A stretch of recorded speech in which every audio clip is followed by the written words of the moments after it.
Assalamualaikum warahmatullahi wabarakatuh.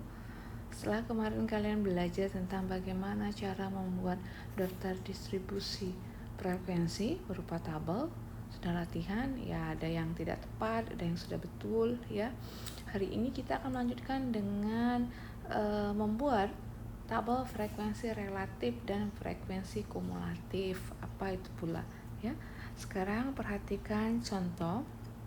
Ibu akan membuatkan contoh tabel distribusi frekuensi yang sudah jadi ya.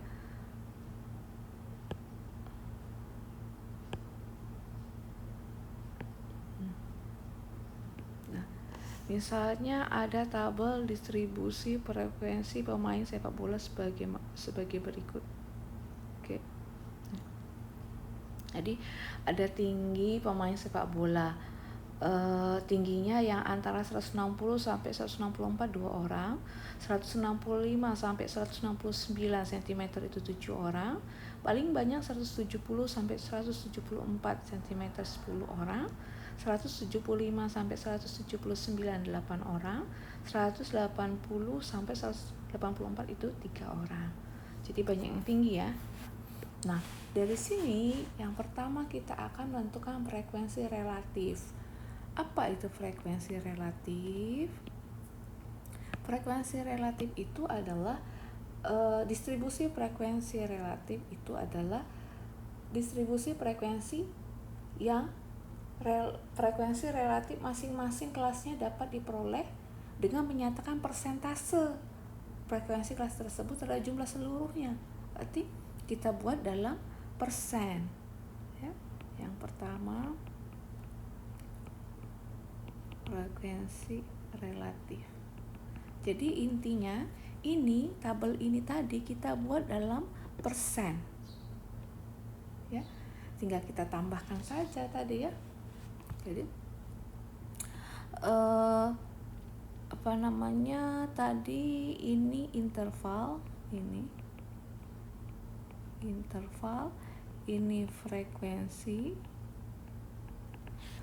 frekuensi yang terakhir berarti apa? Yang ditanyakan yaitu frekuensi relatif.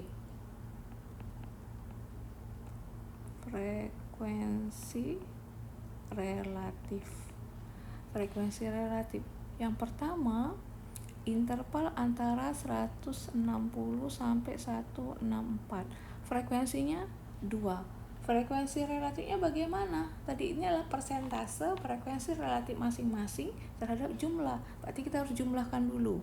Ya, berapa? 165 sampai 169 itu 7. 170 sampai 174 itu 10. 175 sampai 179 itu 8. 180 sampai 184 itu 3.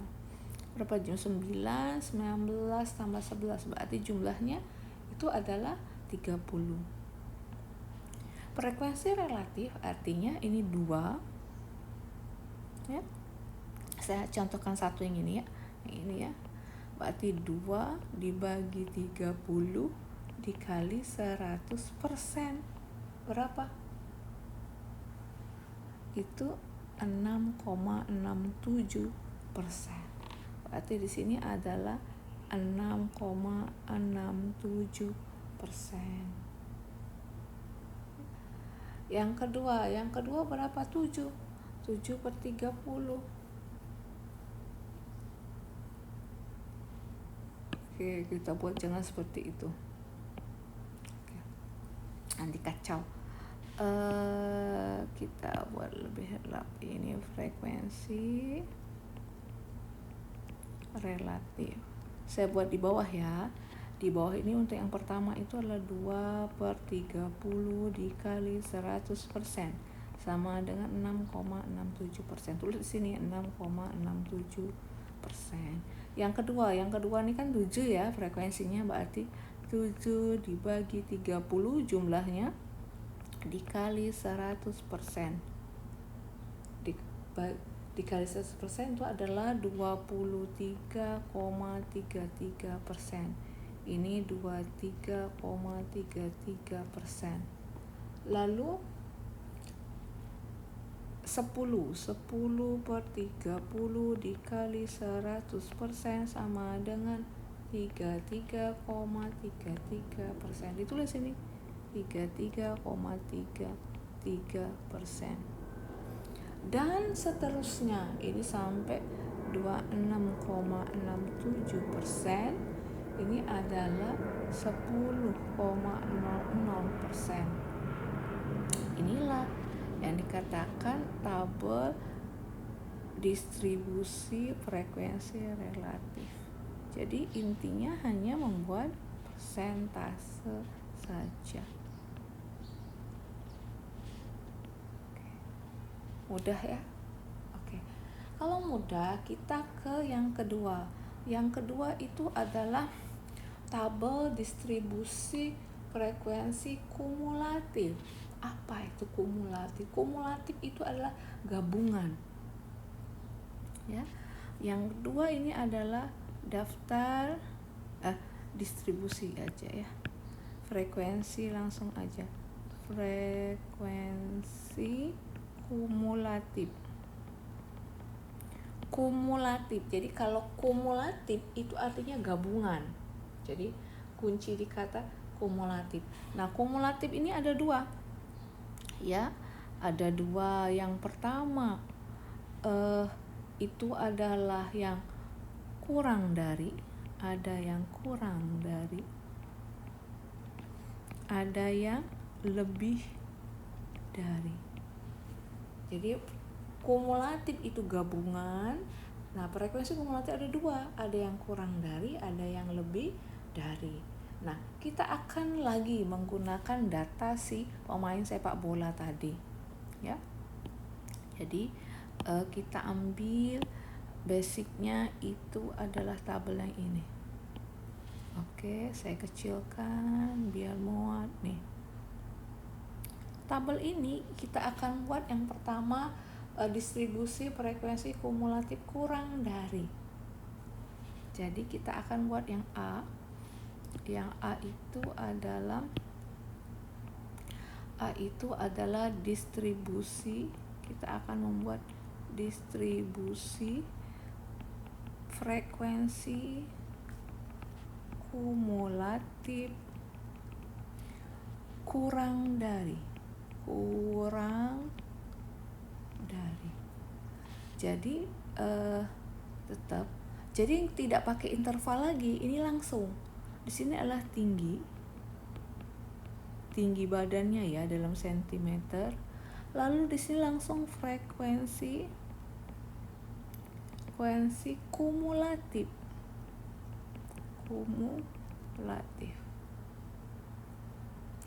Langsung dibuat.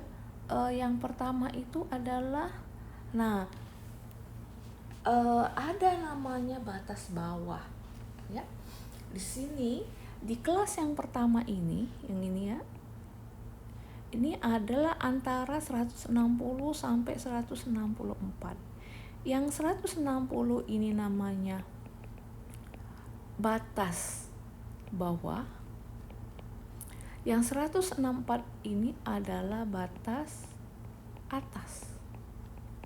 Nah, sekarang ada lagi namanya tepi bawah. Ini saya singkat BA, ini saya singkat BB. Nah, ada tepi bawah. Tepi bawah itu adalah batas bawah dikurang 0,5. Kalau tepi atas itu adalah batas atas ditambah 0,5. Oke ya. Nah, di sini kita ambil yang tepi bawahnya. Ini kan 160 ya. 160 dikurangi 0,5. 160 dikurangi 0,5. Berarti yang ini 169. Ya. Berarti ini adalah 169 kurang dari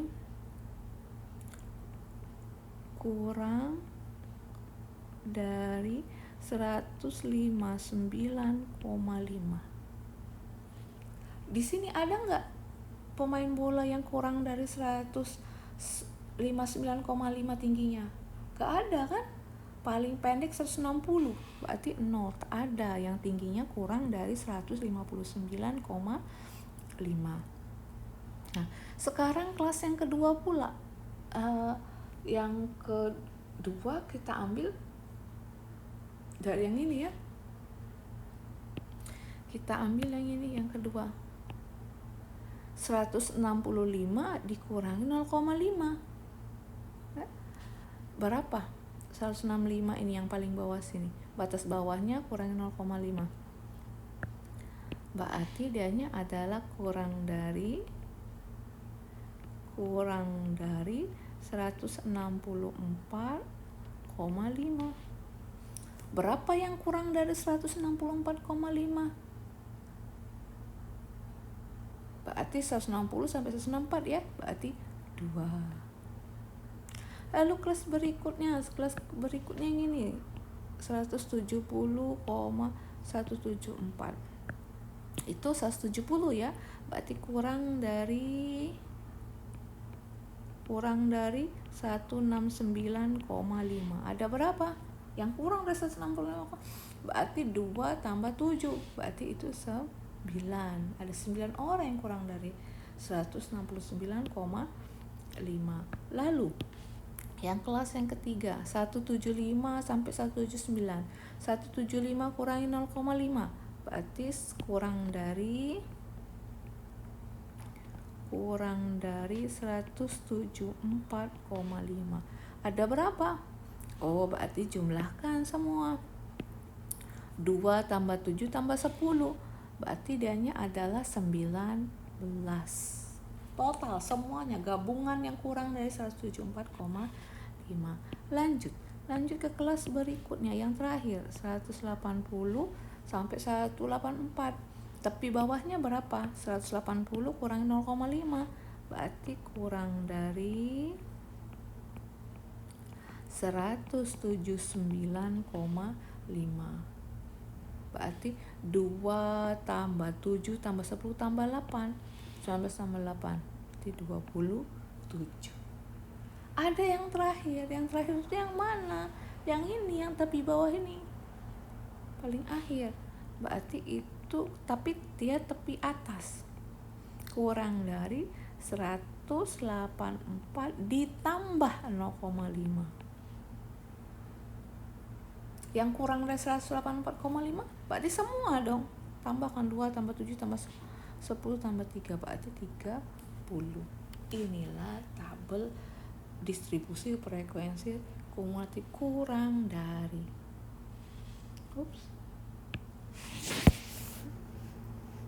Jadi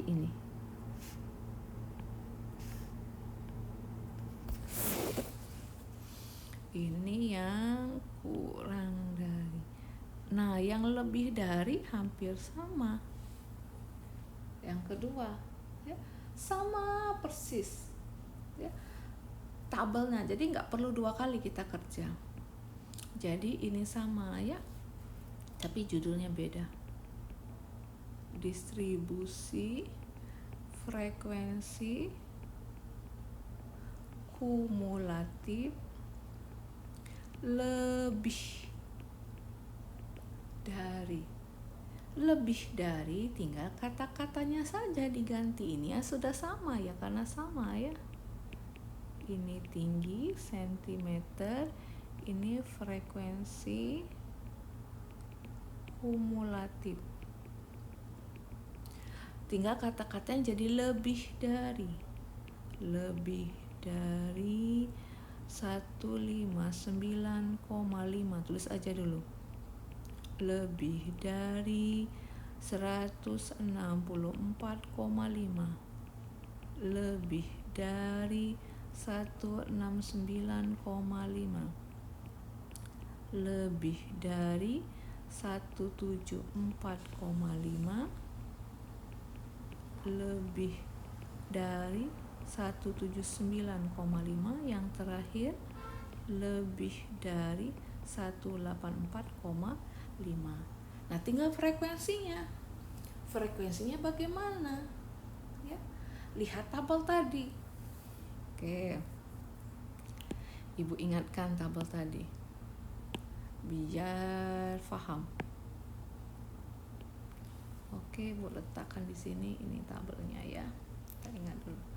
Ya, lebih dari 169, 159. Semua dong. Karena paling kecilnya 160 kan? Lebih dari ini semua lebih dari 159, berarti semua ini adalah lebih dari, karena kata-katanya lebih dari, maka lebih dari itu dia adalah 30. Yang lebih dari 164, berarti lebih 164 ini nggak masuk, hanya yang ini saja ya, hanya yang 1, 2, 3, 4, hanya itu saja. Karena lebih dari 164, berarti jumlahnya berapa? 30 kurangi 2 aja, berarti dia adalah 28. Yang lebih dari 169,5, berarti ini nggak masuk ya, karena ini 169, hanya yang lebihnya saja, berarti 10 tambah 8 tambah 3, berarti dia adalah 21. Lalu yang lebih dari 174,5, oh yang ini nggak masuk, berarti lebihnya hanya 8 tambah 3, 11. Yang lebih dari 179,5, ini nggak ada, berarti dianya kurangi 3 aja,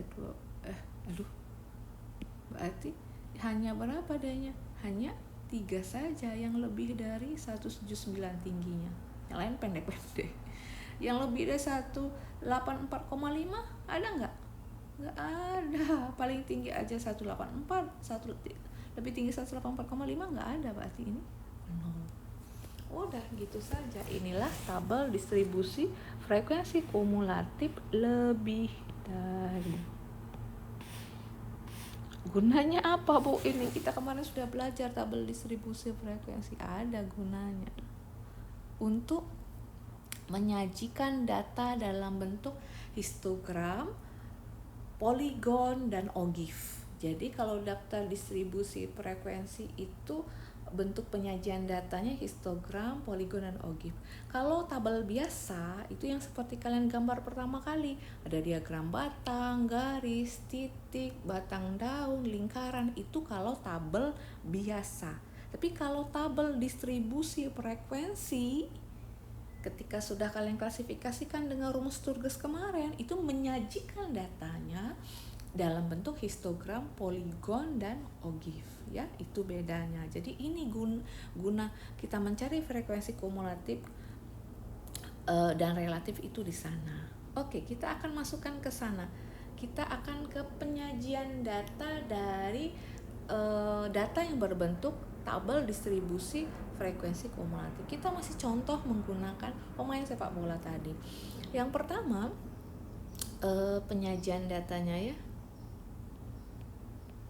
penyajian data. Yang pertama namanya histogram. Histogram ini mirip diagram batang, tapi dia menempel. Kenapa menempel? Ya karena tabel distribusi frekuensi tadi. Ya, coba perhatikan tabel distribusi yang masih di atasnya, belum Ibu hilangkan ini ya. Nah, kalau dibuat histogram bentuknya akan seperti ini. Histogram. Nah, ini histogramnya. Ibu tidak menggambar nanti lama ya. Ini histogram. Nah, yang bagian 10 ini ya, yang bagian yang atas ini adalah frekuensinya. Ini frekuensi.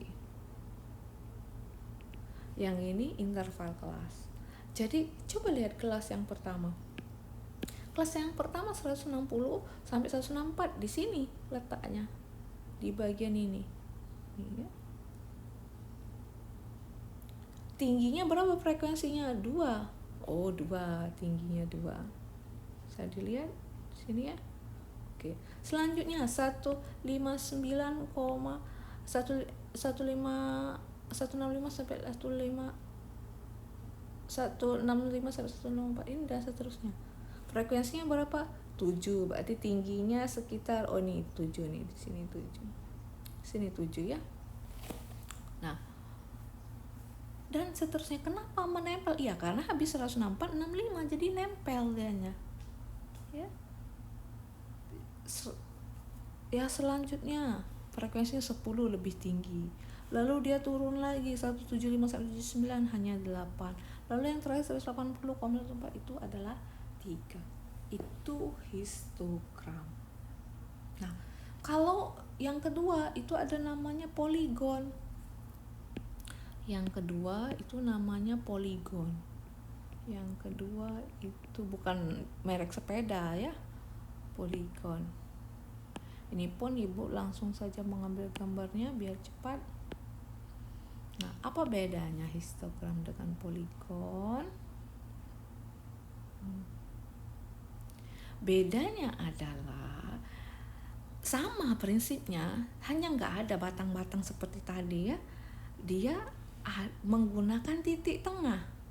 Perhatikan, dapat titik ini dan titik tengah antara 160 sampai 164 berapa? Gimana caranya itu? 160 ditambah 1.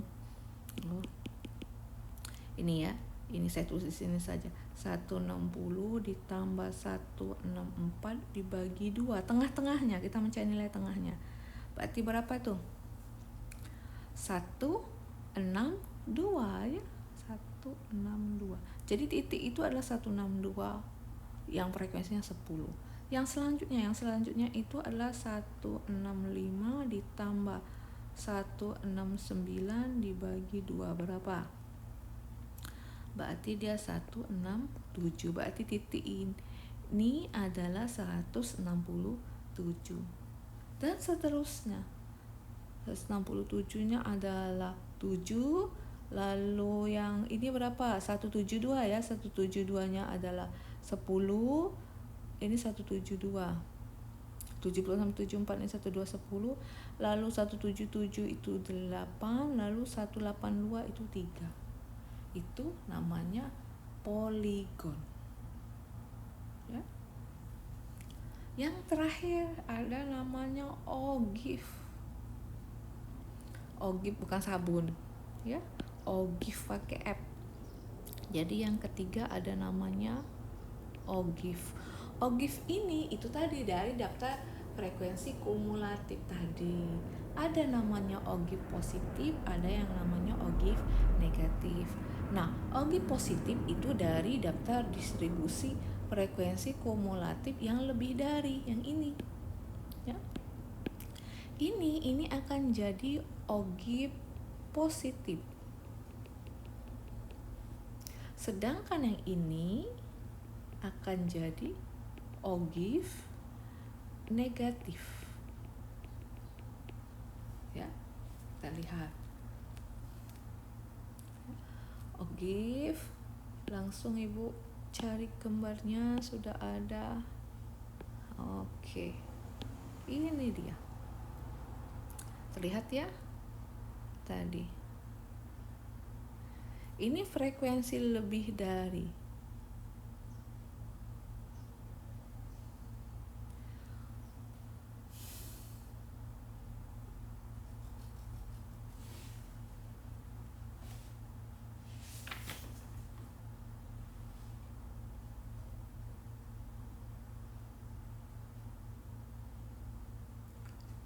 Yang mana ogive positif? Ayo, yang dari daftar distribusi frekuensi kumulatif kurang dari. Ini yang positif. Jadi yang ini adalah ini ogive positif. Ogive positif. Ini dari mana? Dari tabel distribusi frekuensi kumulatif kurang dari. Yang ini ogive negatif. Ini dari daftar distribusi frekuensi kumulatif lebih dari. Bu, dari mana tahu itu positif negatif? Positif itu naik. itu turun kalau negatif. Itu titik-titiknya aja dihubungkan. Tadi kan 59,5 itu kan 0, hubungkan dengan 0. Satu yang kurang dari 164,5 itu adalah berapa tadi? 22. Yang lebih dari ini adalah berapa? 77 dan seterusnya. Ya. Dan dihubungkan dengan kurva mulus. Itu saja. Oke, demikian. Terima kasih. Nanti kalian uji coba dengan menggunakan satu tabel distribusi frekuensi untuk membuat distribusi frekuensi relatif, kumulatif, lalu menyajikannya dalam bentuk histogram, poligon, dan okib. Terima kasih. Assalamualaikum.